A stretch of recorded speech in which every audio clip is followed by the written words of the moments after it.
मेरे इस चैनल पर आने वाले दर्शकों और श्रोताओं को मेरा सादर सप्रेम नमस्कार। पिछले 7 एपिसोड मैंने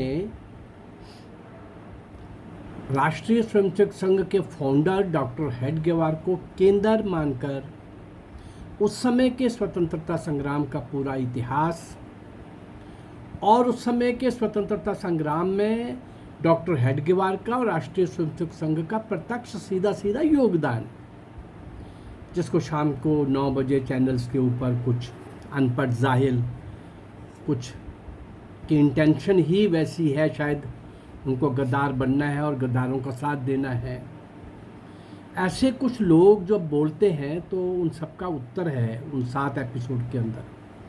6 को मैंने टुकड़ों में देने के बाद 7वें एपिसोड के अंदर उसी को मैंने रिवाइज किया है, कलेक्ट करके एक साथ रखा है आपके सामने। राष्ट्रीय स्वयंसेवक संघ के फाउंडर डॉक्टर हेडगेवार जो 1986 में कांग्रेस 1885 में कांग्रेस का जन्म होता है और 1886 में डॉक्टर हेडगेवार का जन्म होता है। कांग्रेस का शिशु अवस्था और डॉक्टर हेडगेवार की शिशु अवस्था का देखिए जरा। 8 साल की उम्र में डॉक्टर हेडगेवार क्या कर रहे हैं और 8 साल की उम्र में, और पहले 4-5 अध्यक्ष अंग्रेज ने शुरू की, वो सारा तमाशा मैं बीच में आपके सामने दे चुका हूँ। मेरा तो मानना है कि कांग्रेस बनने से लेकर अभी तक उनका देशभक्ति से दूर तक भी कोई रिश्ता नाता नहीं रहा, कभी भी नहीं रहा। उनके विचारों की डेप्थ कहीं भी नहीं रही। हवा का जो झोंका आया, जैसा आया, जिसने जहाँ किया वो उधर चल पड़े।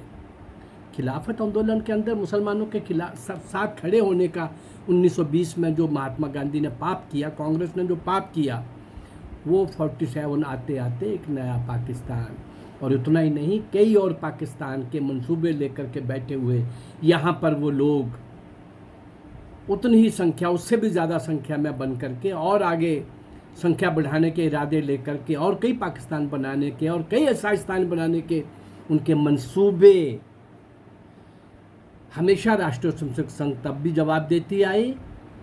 हिंदू समाज के ऊपर मतलब संकट, मतलब हिंदुस्तान के ऊपर संकट, हिंदुस्तान के ऊपर संकट मतलब हिंदू समाज के ऊपर संकट। हिंदू और हिंदुस्तान दो अलग चीज़ें नहीं हैं।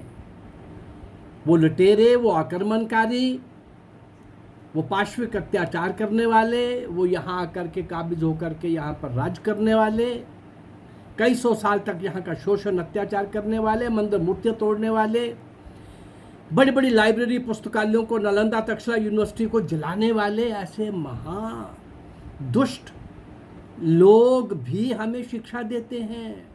वो हमसे पूछते हैं प्रूफ दो, राम मंदिर, राम भगवान अयोध्या में पैदा हुए हैं और इसी स्थान पर पैदा हुए हैं। हिंदू समाज की कमजोरियों का कारण है कि ये अपमान सहना पड़ता है बार बार, हमेशा। स्वतंत्रता संग्राम में पूरी तरह से भाग लेते हुए जब उनके मन में एक समय में आया, क्रांतिकारियों का सहयोग कर रहे हैं, शस्त्र यहाँ से वहाँ ले जा रहे हैं, कांग्रेस के बड़े बड़े सम्मेलनों की व्यवस्था में लगे हुए हैं, सब तरह का यश कीर्ति कमाने के बाद एक डॉक्टर क्लिनिक, हॉस्पिटल खोल करके बैठ सकते थे। आजीवन अविवाहित रहकर और जीवन के आखिरी श्वास तक, कि जब तक हिंदू समाज अच्छी तरह से संगठित, जागरूक, अनुशासित नहीं होगा, तब तक ये देश की रक्षा नहीं हो सकती। एक बार गुलामी किसी भी तरीके से, क्रांतिकारी भी लगे हुए थे, तो क्रांतिकारी भी एक बार तो अंग्रेजों को मजबूर कर देंगे, और कर दिया। आज़ादी चरखे से नहीं मिली और नेहरू और गांधी ने लेके नहीं दी भाई, जिन्होंने एक लाठी नहीं खाई। वीर मंगल पांडे से सुभाष चंद्र बोस की आखिरी चोट नहीं, और भी उसके 100 साल पहले ईस्ट इंडिया कंपनी के आने के बाद मैंने सारे लगभग 250 वो नायक और नायिकाएं आपके सामने रखी हैं, जिनको कोई नहीं जानता, जिनको इतिहास में स्थान नहीं मिला। अरे नेताजी सुभाष चंद्र बोस का सौदा कर दिया इन काले अंग्रेजों ने, कांग्रेसियों ने, ब्रिटिश गवर्नमेंट के साथ। जब वो जिंदा मुर्दा मिलेगा हम आपको सौंप देंगे। अरे वाह, क्या बात है। भारत माँ को तोड़ने वाले, खंडित करने वाले, उसके अंग कटवा करके, और वहाँ तक सीमित नहीं हुए तो नेताजी सुभाष चंद्र बोस, जो दुनिया के अंदर जिसका नाम था, सारी दुनिया उस व्यक्तित्व से इतनी आकर्षित थी, उसका सौदा हो रहा था। चलिए, आज चूँकि 7 एपिसोड में आपको गीत के द्वारा जो हम श्रद्धांजलि दिया करते हैं वो नहीं दे पाए थे, आगे 2-3 वीडियो के बाद मैं एक गीत के माध्यम से, कविता के माध्यम से श्रद्धांजलि दिया करता हूँ उन सारे महान क्रांतिकारियों को जिनको इतिहास में स्थान नहीं मिला। अब ये चूँकि कंटिन्यूटी थी, 6 एपिसोड, 7वां मुझे लगा कि टुकड़ों में बिखरे हुए जवाब जो हैं वो मैं 7वें एपिसोड के अंदर, हाँ लंबा हो गया, मुझे भी पता नहीं चला, मुझे तो ये तो था कि बाकी 18-20 मिनट के हैं तो ये 25 मिनट का हो जाएगा बोलते बोलते, और वो सारा विषय आपके सामने लाते लाते ज़रूरी भी था, लेकिन मुझे नहीं पता था कि वो 50 मिनट का बन जाएगा। पर एक बार वो सुन लेने के बाद, वो 6 सुन लेने के बाद और ये सुन लेने के बाद सभी को पता चलेगा। और वो जो बैठे होते हैं, मुझे एक बात का दुख होता है, कष्ट होता है, पीड़ा होती है, ऐसे चीप घटिया लोग प्रश्न कर रहे होते हैं और जो उत्तर देने वाले लोग हैं वो भी इन बातों का उत्तर बहुत बढ़िया ढंग से नहीं दे पा रहे।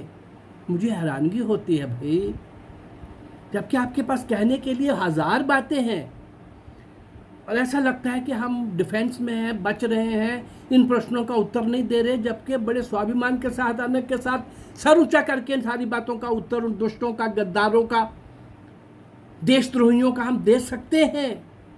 चलिए, मेरा एक प्रयास है, ऐसा नहीं मैं मानता कि जो चैनल्स में जा रहे हैं राष्ट्रीय संघ के प्रतिनिधि वो किसी भी दृष्टि से इन बातों से अनभिज्ञ हैं, मुझे ज़्यादा पता है और उनको नहीं पता, पर मुझे लगा कि वो लोग इतने बढ़िया ढंग से सशक्त उत्तर उन दुष्टों को, गद्दारों को मिलना चाहिए। इस प्रश्न के ऊपर आकर के कि संघ ने स्वतंत्रता संग्राम के लिए क्या किया, इस प्रश्न के आते ही हम बाकी बातों का उत्तर देते हैं, इसको हम स्किप कर जाते हैं। स्किप करने की ज़रूरत नहीं है भाई, उन गद्दारों को हम स्वाभिमान के साथ बता सकते हैं। ये हैं डॉक्टर हेडगेवार, 8 साल की उम्र के से लेकर के 1886 से लेकर के 1940 तक, आखिरी श्वास तक गांधी ने लास्ट में उनके लिए क्या बोला, नेताजी सुभाष चंद्र बोस ने उनके लिए क्या बोला, और सारा जीवन उनका किस प्रकार से अंग्रेजों के विरुद्ध लड़ते हुए, जूझते हुए, संघर्ष करते हुए, अंग्रेजों को कदम कदम के ऊपर चुनौती देने वाला डॉक्टर हेडगेवार और संघ, उनके लिए आप बच रहे हो उत्तर देने में। चलिए, आज 7 वीडियोस के बाद मैं गीत लगा हूँ देने। ये गीत भी मैं संघ की शाखाओं में ही सुना हुआ है मैंने, और 50-55 साल से मैं इस गीत को गा रहा हूँ। 50-55 साल से मैं इस गीत को गा रहा हूँ, और जितने आपको मैंने गीत दिए हैं महापुरुषों की, क्रांतिकारियों के श्रद्धांजलि के श्रद्धा सुमन के रूप में, वो सारे संघ की शाखाओं में ही सुने हुए हैं। 30-40% मेरे सुने हुए हैं, 30-40 सॉन्ग्स। मुझे तो 300-400 देने हैं, बाकी सॉन्ग्स तो संघ की बुक्स में ही हैं, लेकिन स्वर में बना के भेज रहा हूँ मैं। 300-400 संघ के, ये राष्ट्र के, देशभक्ति के गीत आपके सामने लाने वाला हूँ। कहाँ से? मैंने एक नहीं लिखा, मेरा लिखा हुआ एक भी नहीं है। हाँ, स्वर चूँकि 30-40 के बाद मुझे लगता था कि अब मैं कहाँ से, तो सरस्वती की कृपा हो गई, और अब जो सामने गीत आता है वो स्वर बना देता हूँ, बोल देता हूँ। हाँ, ये गीत मुझे आज आपके सामने रखते हुए इसलिए लगा कि 50-55 साल से मैं अपने स्कूलों में, कॉलेजेस में, सब जगह ये गीत सबको करवाता रहा हूँ।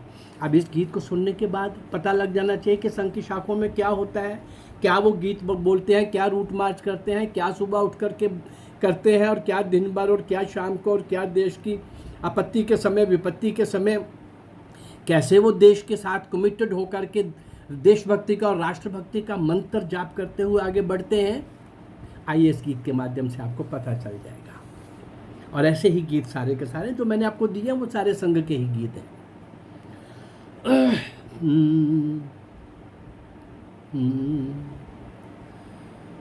हे जन्मभूमि भारत, हे कर्म भूमि भारत, जीवन सुमन चढ़ाकर आराधना करेंगे, तेरी जन्म जन्म भर हम वंदना करेंगे, हम अर्चना करेंगे। महिमा महान तू है, गौरव निदान तू है, तू प्राण है हमारी, जननी समान तू है।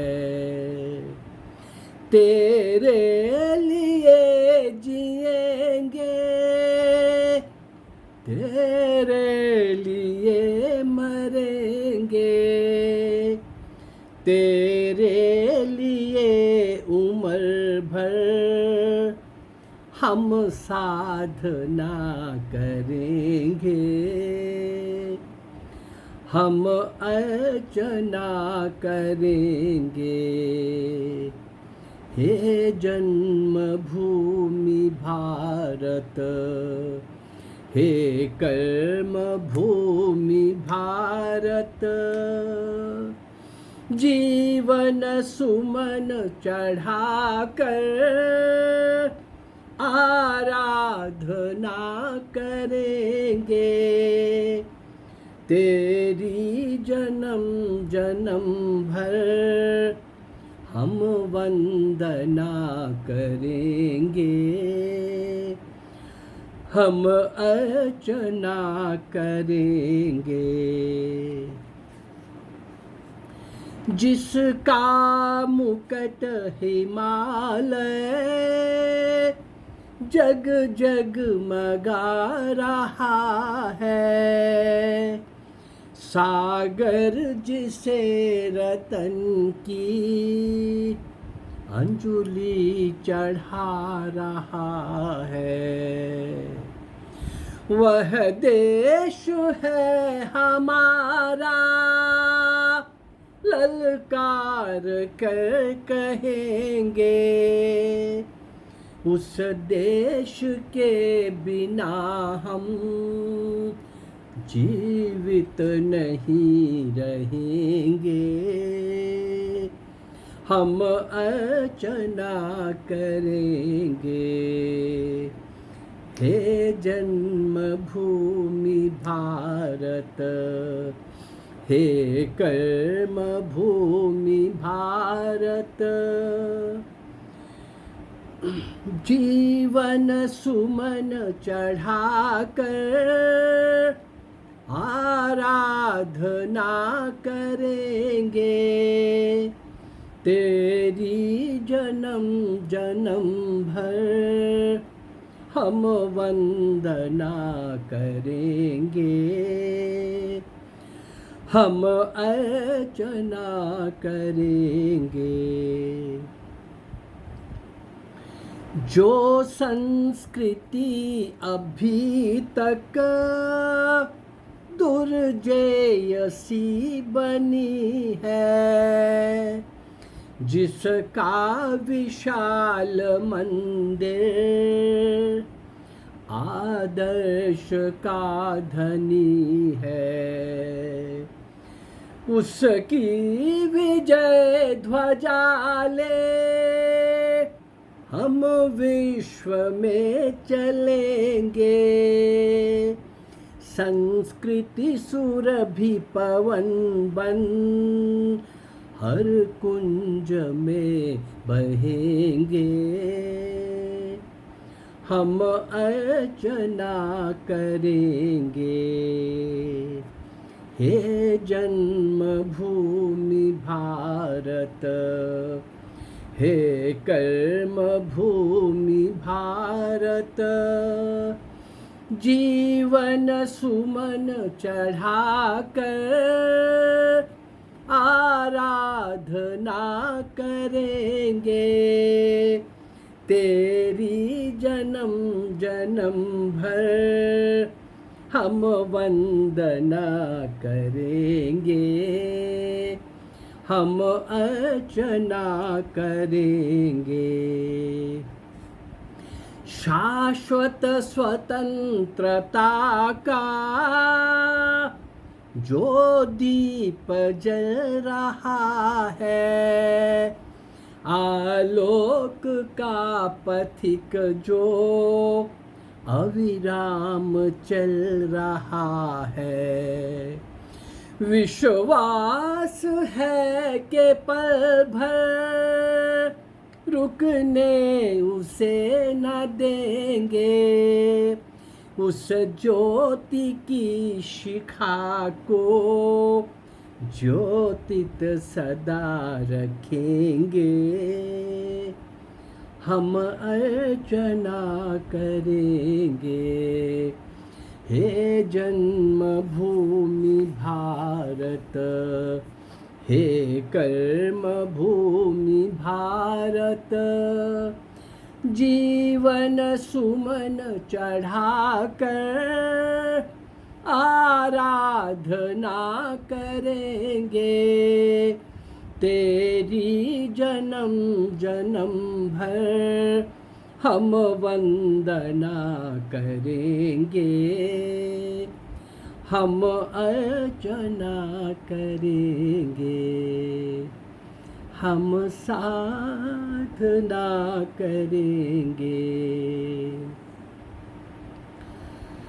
ये गीत मैं 50-55 साल से संगीत की शाखाओं में बहुत छोटा बाल्यकाल था तो बोलने लगा था, और ऐसे अनेक गीत, और अभी तक जितने मैंने गीत दिए हैं आपको 30-40 गीत मैंने अपनी ऑडियोज़ में दिए हैं, 60-70 गीत इन वीडियोज़ में आपको दे चुका हूँ,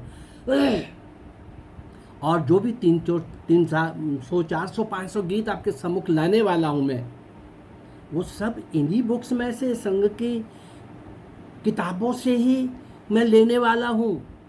10-20 गीत हो सकता है कहीं और, कुछ गायत्री परिवार से भी 2-4 लिए हैं, 5-7 और लूँगा, और भी कहीं से मिल जाएगा, पर मोर देन 95% संघ के गीत ही मैं आप तक पहुँचाने वाला हूँ। संघ गीत मतलब देशभक्ति का गीत।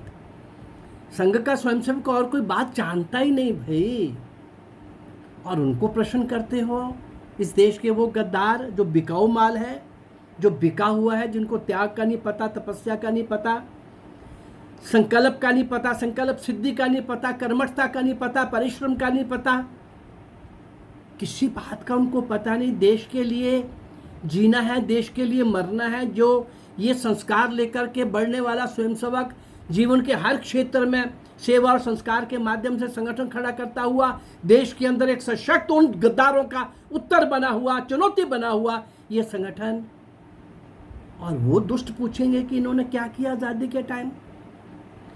मुझे लगता है कि ये एपिसोड भी आपके काम आएंगे, और ये मेरा गीत, ये अक्सर मैं गीत उन सारे क्रांतिकारियों को, और उन्हीं क्रांतिकारियों की श्रृंखला में डॉक्टर हेडगेवार को भी, और उनके साथ साथ उन सभी क्रांतिकारियों को इस गीत के माध्यम से मैंने जो आज स्मरण किया है। मेरा ये प्रयास अगर आपको अच्छा लग रहा है तो मेरे इस चैनल को लाइक करिए, सब्सक्राइब करिए और इसको शेयर करिए। नमस्कार, जय भारत, धन्यवाद।